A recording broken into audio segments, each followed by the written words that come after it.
Estás escuchando un nuevo capítulo de Tras Hegel, donde Maki y Néstor te acompañarán a leer e interpretar la fenomenología del espíritu, una de las obras más ambiciosas de la filosofía. Y es que entre no saber nada y saberlo todo, ellos saben algo.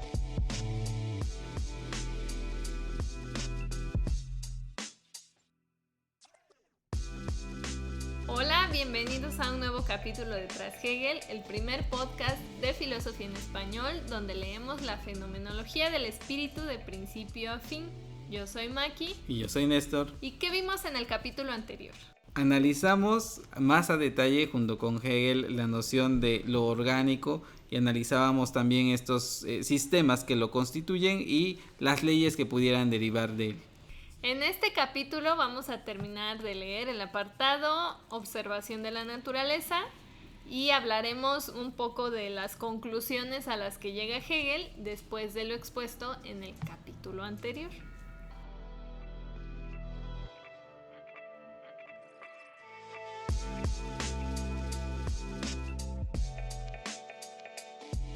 Entonces nos habíamos quedado en que la ley no nos determina. Sí. ¿No? Porque la vida es una cosa así muy maravillosa y muy indómita, ¿no? Exactamente, la vida es algo que no se puede dejar de limitar y es una idea muy romántica, ¿no? Habíamos dicho también que aquí Sí. a Hegel le da por el romanticismo. Aquí saca su fuego interno de decir, no, ustedes no pueden controlar la vida, ¿no? Exactamente, pero es curioso porque no es un romanticismo romántico, valga la redundancia. La redundancia, no, pero es un romanticismo o una idea romántica, pero rodeada de mucha idea filosófica. Ajá. Que a final de cuentas está diciendo, no, es que la vida no son las leyes, la vida no es lo muerto, la vida es la vida que se está moviendo, que está en proceso, que está deviniendo y que aunque la puedes traducir en términos de leyes, nunca la agotas. Ya de ahí se pone la cosa todavía más áspera. Sí. Ya había dicho álgida, ahora se pone áspera porque de veras que es como querer atravesar la pared con la cabeza, ¿no? Por ahí sale el entendimiento. Sí, porque que el entendimiento anteriormente ya nos había llevado a descubrir que hay leyes, ¿no? Exacto. Pero entonces aquí en el apartado razón, ¿qué papel juega el entendimiento? Pues al parecer al entendimiento, según Hegel, siempre le da por establecer leyes en cualquier estadio que vuelva a aparecer. Y aquí las leyes tienen que ver obviamente no directamente con el término que lo veníamos manejando más físico, más abstracto de fuerza, porque recordarás que aparecía en fuerza y entendimiento, sino leyes biológicas, que son leyes no físicas, sino de la naturaleza que se está observando. Entonces, tiene analogías, evidentemente regresa el concepto a tratar de establecer, mejor dicho, regresa el entendimiento a tratar de establecer leyes para lo biológico, pero para Hegel nuevamente resulta contradictoria la situación. Porque entonces terminamos con conceptos vacíos, ¿no? Si la observación nos da idea, por ejemplo, de la fuerza. Exacto. Aquí retomamos el ejemplo del capítulo anterior. Sí. No es la misma fuerza la fuerza de una hormiga que la de un león. Habíamos visto que cualitativamente ni siquiera se comparan, porque no es como que una sea mejor que la otra. Así es. Pero incluso, aunque la diferencia sea simplemente cuantitativa, o sea, más o menos en relación a qué o con qué, nos damos cuenta de que estos conceptos que queremos como que aplicar a la fuerza de la vida terminan de cierto modo vacíos, ¿no? Porque entonces a final de cuentas, ¿qué es la fuerza? Sí. ¿No? Sí, y que a eso va también Hegel cuando nos dice que todos los conceptos con los que se están trabajando terminan por no ser tan claros. Y esa es una noción interesante que Hegel también como que pone allí en duda o de fondo, ¿no? Por decirlo. Cuando nosotros hablamos de conceptos que son base para la ciencia o base para otro tipo de saberes, cuando tú preguntas por ellos, el concepto no queda del todo planificado. Esto es cómo definimos el concepto vida. Sin duda alguna los expertos en la salud y en la vida pues son los médicos, pero tratar de dar una definición de ese concepto como que excede el plano de lo que ellos saben y ya se vuelve una pregunta filosófica.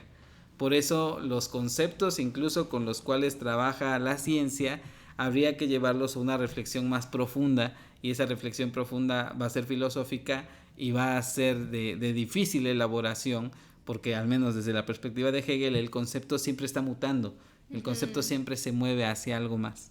Ajá, y es tan grande y tan libre la vida que ni siquiera la puedes definir desde una disciplina, ¿no? Por Como supuesto. esta cuestión del aborto, sí. que se quiere delimitar qué es vida o qué no es vida con base nada más en definiciones médicas. Claro. Pero ¿qué pasa con las definiciones filosóficas, las definiciones psicológicas, antropológicas? Legales incluso, ¿no? O sea, no, la vida no es como que, ya nada más los médicos van a saber, ¿no? Claro. Incluso lo contrario a la vida, que sería su negatividad, y hacia allá vamos. La muerte, ¿cómo la defines? O sea, puedes definirla ciertamente en términos médicos, legales, psicológicos y demás, pero siempre hay un excedente de sentido dentro de un concepto tan fuerte como lo es la muerte. Entonces sí puedes decir, tal persona murió, y no terminas por explicar todo lo que significa la muerte y la vida para ese momento, para esa persona, para esa situación.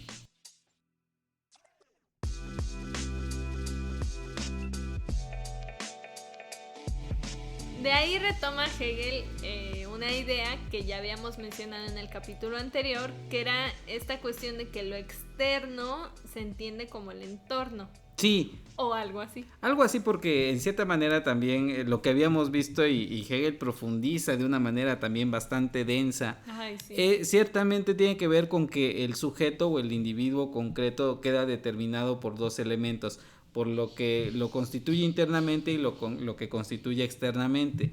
Entonces hay una dificultad tremenda para captar aquello que siempre está en movimiento.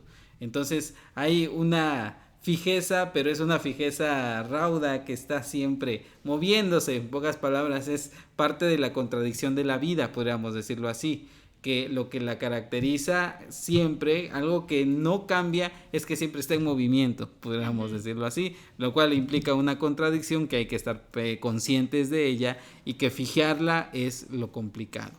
Ajá, y hablábamos de lo indómito de la vida, pero Hegel lo menciona en términos de libertad, ¿no? Así es. Que la vida se desarrolla de un modo libre y posee tal libertad que por eso las leyes que le queremos meter o... Las leyes que queremos determinar y con las cuales queremos fijar a la vida. No, la agotan. Exactamente. Porque la vida es una cosa aquí así muy libre como el mar, ¿no? Y curiosamente en uno de esos tremendos parágrafos que Hegel está escribiendo aparece una frase de esas matonas que de repente Hegel utiliza, que es la siguiente. Que es la única que entendimos. Que es la única que nos quedó perfectamente claro.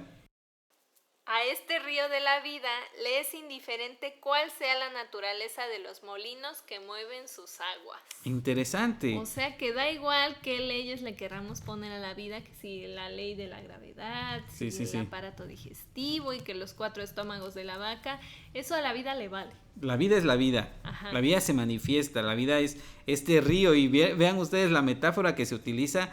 Es precisamente la clásica del movimiento, porque es difícil. Muy de Heráclito. El río, claro, el río de la vida, en el sentido de que es difícil agarrarla, aprenderla y decir, ya tengo aquí la vida, porque en ese momento tengo agua, pero no tengo al río en cuanto tal. Y da igual si se mueve por un molino o porque salió de un manantial y tal. Así pudiéramos entender las leyes que queremos aplicar a la vida, ¿no? Exactamente. O sea, sí le dan movimiento y explican su cauce. Exacto. Pero la vida no se mueve en función de ello. Sí, su totalidad es más grande. Ajá. Siempre hay un algo más allá se desborda de la pura causa. Claro, efectivamente, la vida se desborda.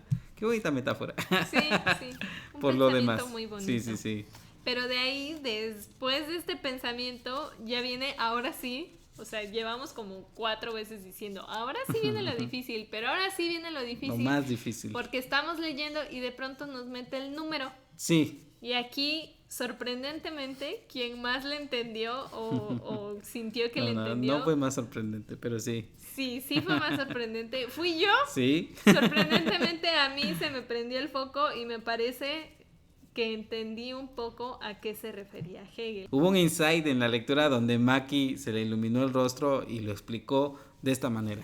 Aquí nos vamos a ir en un viaje. Sí. Los voy a llevar en un viaje por la mente de Hegel y por mi mente a ver qué entendí. Mete el número. Sí. hasta este momento pasaron como 2 cuartillas hablando del número y no entendíamos a qué se refería. Efectivamente. Porque no sabíamos si hablaba Hegel quizá del número, como que de un número en concreto. Exacto. O el número como propiedad. Exacto. Que ya habíamos dicho, bueno, los números no significan nada, etcétera, como en el capítulo de Hegel contra las matemáticas. Así es. Pero después ya pareció así como que se abrió el cielo. Sí. Y Hegel dijo, esta mujer es muy romántica y tengo que hacerla entender, ¿no? Entonces Hegel se está llenando ahí los dedos de tinta hablando del peso específico como para darnos un ejemplo de lo que es el número y cómo el número es lo que une a las especies entre sí. Y nosotros hasta ese momento pues sí estábamos como, ¿de qué está hablando Hegel, no? Así es. Han de saber que el peso específico es un concepto como tal, no es que Hegel estuviera hablando del peso propio de Néstor, o cuánto peso yo, o cuánto pesa la vaca. El peso específico es la relación entre el peso de una sustancia y su volumen. Así es. Entonces podemos sacar el peso específico de cada uno de los animales, de las plantas, de los seres humanos, y eso es algo tan abstracto que nos une a todos. Sí.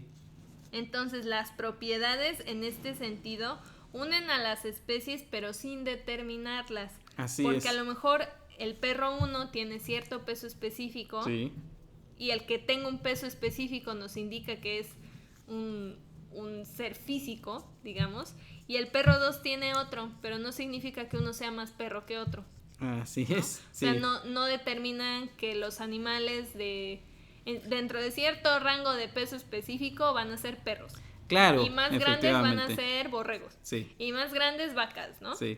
Sino a cada uno le podemos aplicar estas propiedades. Ahí se ve algo que une a toda la vida, a todas las especies, pero no los determina. Claro, es una manera como de cuantificar al orgánico. O sea, es como el límite máximo en el cual se mueve la cuantificación, porque siempre tratamos de cuantificar algo. En este caso, el peso, la magnitud total del individuo, de la especie, del perro en concreto, si quieren ustedes, pero esa cuantificación llevada incluso al extremo no nos dice nunca nada en torno a cada uno de los sujetos. Exacto, porque estas propiedades lo único que hacen es delimitar, es unir a las especies, ¿no? Es algo que ubicamos que tienen en común. Sí. No es tanto una ley como una propiedad. Exacto, ¿no? Y en tanto que propiedad se puede hacer esa clasificación, que es como con cierta razón, pero dice Hegel también como con cierta sin razón. A ver, vamos a clasificar animales que vayan al agua, vamos a clasificar animales que tengan un pico plano, vamos a caracterizar animales que tengan como pata al estilo de los patos, valga la redundancia, pero tenemos al ornitorrinco y resulta que es difícil clasificarlo porque responde a estas características y aquellas características y aquellas otras características y no terminamos por captar la individualidad o la esencia de esa especie en concreto. Porque también ese era el problema que planteaba Hegel, ¿no? Sí. Que como yo veo, bueno, no lo decía así Hegel, pero claro. Era cómo veo un perro y entiendo la perreidad, exactamente, ¿no? O cómo puedo hablar que hay perros sí. si cada perro es distinto. Exactamente, ¿no? Que es el problema clásico de la esencia universal y la particular. Exactamente. Entonces en las propiedades Hegel parece dar ahí como una respuesta y entonces empieza a asomar la cabeza un personaje que ya habíamos dejado un poco olvidado, que era la conciencia. Así es. Porque para todo esto está observando la razón, la naturaleza. Exactamente. Hegel se da cuenta entonces de que a puro observar sí. no vamos a sacar las relaciones necesarias sí. para entender que mi perro de 4 patas es tan perro como el perro que tiene 3. Ok, sí, y es muy interesante este proceso ahorita que lo pienso, cómo la conciencia se silencia. En el momento en el que empieza a observar y observar y observar, nos detuvimos demasiado en la observación. En lo que observaba. Exactamente, si ustedes van leyendo lo que dice Hegel en este denso apartado, la conciencia sí está ausente porque solamente está reflejando lo que observa. Y ya hasta el final del apartado reaparece cuando se da cuenta de que hay un cierto orden, de que hay una cierta estructura, pero la estructura nunca está plenamente definida hasta que cae en la cuenta de que él mismo está poniendo, la conciencia, ella misma está poniendo esa cierta estructura. Exacto. Entonces se da cuenta, ok, si veo todo como acontece y observo todo, es muy difícil sacar y llegar a generalidades que me digan qué es el mundo, si no intervengo yo también. Hasta ahora la conciencia solo ha salido como para que Hegel recuerde que es parte de un sistema y que es la conciencia la que capta que hay un todo al que pertenece. Así es. Entonces la conciencia comienza a darse cuenta de que es un todo, y así como la golondrina no dejaba de cantar, así es, estos procesos, todo lo que permite que la golondrina cante, que vuele, que construya su nido, estos procesos son diferentes que la golondrina misma. Así es. Una cosa es la idea de que la propiedad de construir nidos, de cantar, de volar, y otra cosa es esta golondrina. Así es. Y entonces lo que hace la conciencia es darse cuenta de que la razón lo único que está haciendo es, hasta ahora, narrar lo que ya es. Así es, solo exactamente. Está narrando a posteriori lo que ha visto. Y sí es la razón la que nos ha permitido entender que si yo veo que un perro brinca es porque tiene músculos que le permiten brincar. Sí. Si yo solo hubiera observado que el perro brinca, pues ya nada más sé que este perro en particular brinca. Claro, efectivamente, porque si la razón solamente lo que hace es observa cómo supuestamente son las cosas, pero llega un punto en donde, como decíamos, tiene que cambiar de perspectiva y darse cuenta de que no solamente es observar pasivamente, sino intervenir, si quieren ustedes, en esta manera de asumir la realidad. Crear relaciones entre lo que estoy observando, exacto, ¿no? Porque si no, nada más estás haciendo así como una colección de recuerdos, por decir algo. Y la misma actividad hace que el mundo se dinamice, se vuelva más rico, pero también que haya libertad, que es a lo que vamos a final de cuentas. ¿Y por qué la razón es capaz no solo de narrar lo que ya es, sino de clasificarlo? Así es. Por la conciencia. Entonces las clasificaciones vienen de la misma conciencia que se da cuenta de que es parte de un todo, y entonces en el mismo texto, en la misma fenomenología, comenzamos a regresar a la conciencia como aquel, no sé, organismo, dimensión, realidad, ámbito. Ajá, en el que se empiezan a establecer las diferencias, ¿no?